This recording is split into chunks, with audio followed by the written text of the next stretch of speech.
فارسی کچا کیږي واحد پښتون قوم چې دی وایي زما پښتو کچا کیږي موږ به انشاءالله موږ به ستاسو حوصله به انشاءالله بړاوو تاسو د پښتو ژبې خدمت کوئ دا جاري او ساري وساتئ زه د زما دا مطالبه ده د حکومت چې کم از کم د FSC پورې پښتو ژبه کمپلسري وکړي ډېر زما مور او پلار ته نیا نیکونو ته دا مطالبه ده چې تاسو خپلو بچو ته په خپل کور کې د پښتو هغه کوټلي الفاظ وښایئ چې کوم به موږ ته نیا نیکونو ویل ډېر ښه لکه منډه وشو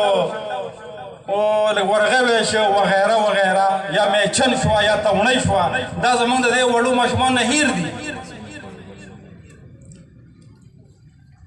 موږ له په خپله ژبه باندې فخر پکار دی موږ که صحیح قام جوړېږو ترقي یافته خوشحاله قام جوړېږو نو خپله ژبه به نه هیرو او که موږ خپله ژبه هیره کړه نو د دنیا نه به نیست و نابود کېږو نو موږ څنګه پښتانه یو چې موږ دا خبره خو ډېره کوو چې وایي اغیار چې د دوزخ ژبه ده زه به جنت د پښتو سره د کومې پښتو سره چې تا له په لیکلو نه درځي د کومې پښتو سره به ځي زده کوي هغه په لیکلو باندې زده کوي خپله ژبه په لیکلو زده کوي وخت راغلی دی ګورې دا زه شاعران زه پکې ډېر په نومونو باندې پېژنم دا د خپلې پښتو ژبې خدمت کوي دوی له به انشاءالله موږ حوصله بړاوو بار به ولې انشاءالله بړاوو زما دا دوه څلور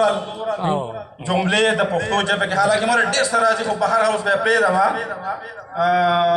دا تاسو خبرې واورېدې زه امید ساتم چې انشاءالله تاسو به زما په پیغام باندې خپل عمل کوئ او د پښتو ژبې هغه ټکي چې هغه زموږ نه هېر شوي دي هغه به انشاءالله موږ بیا ژوندي کړو ډېره مهرباني